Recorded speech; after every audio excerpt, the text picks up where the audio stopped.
zijn nog zo schaats, heb je niet vergist, zit je niet 11 steden toch aan het zoeken? Ja, ik dacht er wordt een tocht hier georganiseerd, dus daar moet ik zijn hè.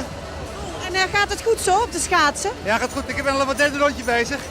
Heeft u al heel wat stempels te pakken? Ja, iedereen wil me stempels geven. Dus, Oké, nou succes, huppakee. 1, 2, 3, ja. Ik geloof dat dat het volk van Maastricht is.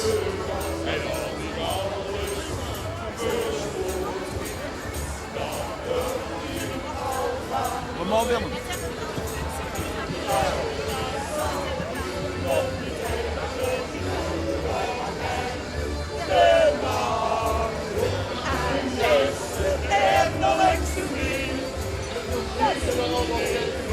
En uiteraard vieren ze het weer met op hun eigen leedje. Hij heb ik alles vreugd. De familie Garnier met het volk van Maastricht. Ik denk dat we volgend jaar ook met luchtverontreiniging moeten gaan doen. Dus niet alleen met geluid, maar met luchtverontreiniging.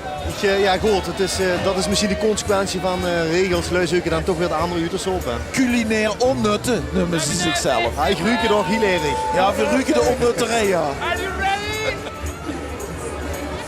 Zelfs Jan Hoene heeft er erg last van.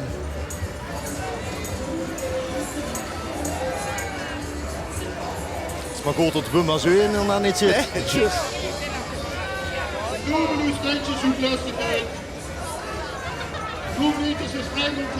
En je ziet ook de kinderen bij de prins, de kindertjes.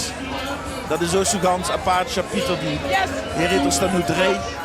2 mensen zijn en een jongen en die amuseren zich ook kustelijk op hun eigen manier. Ik vind het natuurlijk ook fantastisch tot pap stadsprins is. Ja, die vinden dat geweldig. En een paar dagen geleden worden ze door de prinselijke voituur, de schoenen Mercedes met het vleksje voorop, worden ze door een papa naar Charles gebracht.